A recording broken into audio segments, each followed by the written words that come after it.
Pemirsa, PSBB parsial di Kabupaten Bogor diberlakukan sejak 5 Juni hingga 2 Juli 2020. Sejumlah tempat wisata dan tempat di kawasan Puncak mulai dibuka secara bertahap.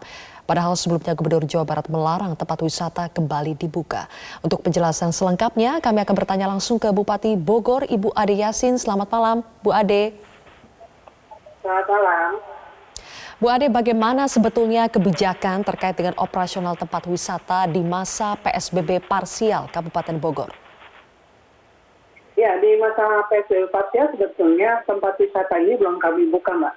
Jadi yang kita persiapkan adalah akan dibuka satu tempat wisata, yaitu Taman Safari Indonesia yang berada di Puncak. Dengan persiapan protokol kesehatan yang maksimal dan pihak Taman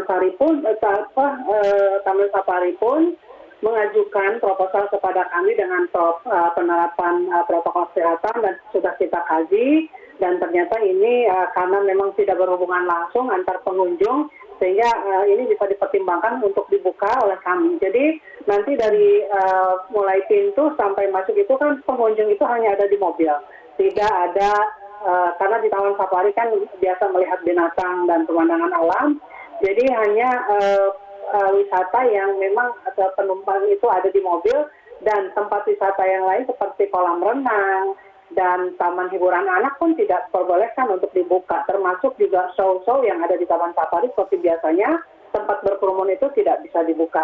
Jadi ini ada pembatasan juga untuk pembukaan wisata, dan tidak semua tempat wisata itu kita buka. Jadi belum ada dari kami membolehkan tempat wisata itu untuk dibuka. Oke, Ibu, jadi untuk mempertegas sejauh ini tempat wisata yang akan dibuka selama masa PSBB parsial di Kabupaten Bogor hanya Taman Safari.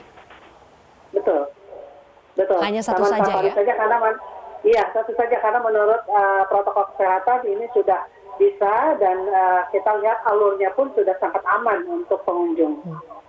Oke, ini kami melihat sudah dilakukan berbagai persiapan yang dilakukan di Taman Safari. Tapi Bu, bagaimana nanti pengawasan di lapangan? Ketika persiapan mungkin semuanya terlihat baik, siap, tapi ketika implementasi di lapangan bagaimana mengawasinya agar protokol kesehatan itu bisa diterapkan secara konsisten? Ya, sebelum dibuka kan pertama itu tadi ada proposal yang memang pengunjung atau pemilik pengelola Taman Safari sendiri yang mengajukan kepada kami dengan caranya bagaimana protokol kesehatan itu dijalankan.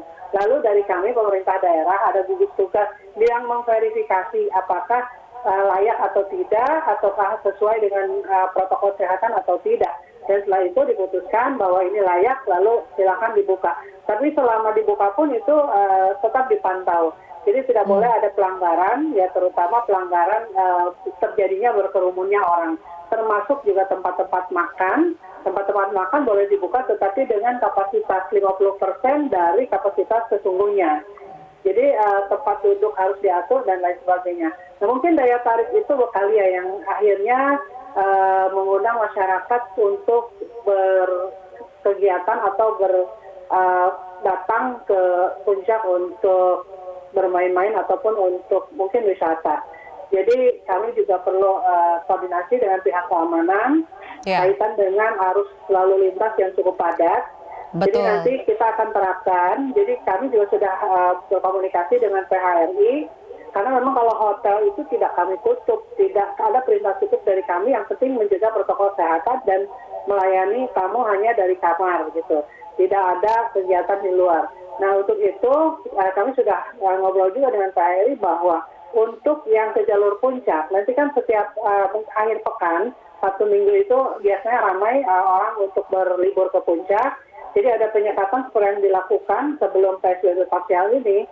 Dan itu nanti itu kita himbau kepada para calon penghuni hotel, misalkan mereka akan menginap di salah satu hotel di Puncak, itu harus ada pesanannya dulu. Jadi ada itu daftar ataupun mereka memesan reservasi hotel melalui online ataupun langsung. Tetapi ketika ada penyekatan, kalau punya mereka punya data untuk masuk ke hotel ya silahkan, kalau enggak terpaksa harus putar balik begitu. Jadi yang jelas ada tujuan ke puncak itu jelas begitu. Baik, Bu Ade Yasin, kita akan lanjutkan kembali perbincangan ini usai jeda. Pemirsa, kami akan kembali sesaat lagi. Kami kembali melanjutkan perbincangan bersama dengan Bupati Kabupaten Bogor, Ibu Ade Yasin. Bu Ade, satu tempat wisata dibuka, ini kan imbasnya bisa kemana-mana, Bu ya. Bisa jadi restoran-restoran di sekeliling itu ramai, hotel-hotel juga ramai. Tadi Anda sudah menyebutkan bagaimana memitigasi, mencegah penyebaran COVID-19, mungkin tidak di tempat wisatanya, tetapi di tempat-tempat di sekelilingnya, Bu. Di hotel, restoran, bahkan sampai ke tempat-tempat makanan, usaha-usaha kecil masyarakat. Ya, pasti ada dampaknya, tetapi kami juga tadi sudah melakukan sidak ke salah satu hotel. Jadi hotel pun harus menerapkan protokol kesehatan. Ya, yang pertama adalah daya tampung harus 50%. Jadi biasanya 100%, pada 50% kita kurangi. Lalu untuk tata cara makan juga kita arahkan makan langsung diantar ke kamar, tidak ada makan di ruang makan. Nah, lalu yang seterusnya adalah setiap hotel menyediakan hand sanitizer dan masker. Jadi ketika kita menjaga jarak dan memakai masker, insya Allah tidak akan terjadi interaksi dan juga tidak ada penyebaran karena masing-masing sudah menjaga dirinya dengan baik. Kalau ini tidak dilakukan, kami tidak izinkan juga untuk buka. Bu, hari ini kita lihat lalu lintas kan juga sudah ramai, Bu ya. Ada antrian yang terjadi sampai harus diberlakukan sistem satu arah. Bagaimana koordinasi pemerintah Kabupaten Bogor? Takutnya, Bu, nanti ketika mulai dibuka ada euforia dari masyarakat yang berlebihan sehingga terjadi antrian yang panjang. Kita kan tidak bisa menduga-duga ini penyebaran akan datang dari mana. Iya, kami juga sudah berkoordinasi dengan pihak kepolisian dan TNI untuk membackup keputusan Bupati ini. Dan ini juga sudah kita berlakukan, bahkan kami juga sudah membagi tugas untuk menginventarisir tempat-tempat yang memang sekiranya akan juga menjadi tempat berkumpulnya orang dan akan dibuka secara massal, seolah-olah kita terbebas dari PSBB, padahal ini masih PSBB begitu. Jadi kami butuh pengawalan mulai dari pihak kecamatan, dari Babinsa, juga dari kepolisian, Kapolsek, dan Danramil sampai ke Polres dan Dandim. Jadi kami minta untuk kita sama-sama mengawal dan menjaga. Kalaupun ada yang melanggar, ini tugas Satpol PP juga untuk menutup ya. Sanksi yang kami keluarkan adalah ketika ada pelanggaran, walaupun kita sudah sosialisasikan bahwa kapasitas restoran pun hanya 40%, jadi bukan 50%, malah lebih berat lagi untuk restoran ada 40% bagi pengunjung. Jadi kalau biasanya dalam satu meja itu 4 orang, hanya 2 orang saja. Dan ini harus dilakukan dengan cara-cara yang sudah kita berikan dalam pedoman untuk melaksanakan PSBB ini. Oke, Bu Ade, terakhir Bu, masih ada 23 desa ya yang masuk dalam zona merah dan harus dibutuhkan pengendalian yang ketat. Apakah itu berarti betul-betul tidak ada tempat-tempat wisata, restoran, hotel yang bisa beroperasi di zona merah tersebut, Bu? Ya, di zona merah ini kebanyakan yang terjadi adalah di lingkungan yang tertentu seperti pasar dan juga perumahan. Ini yang kami data ini adalah di perumahan dan terakhir di pasar.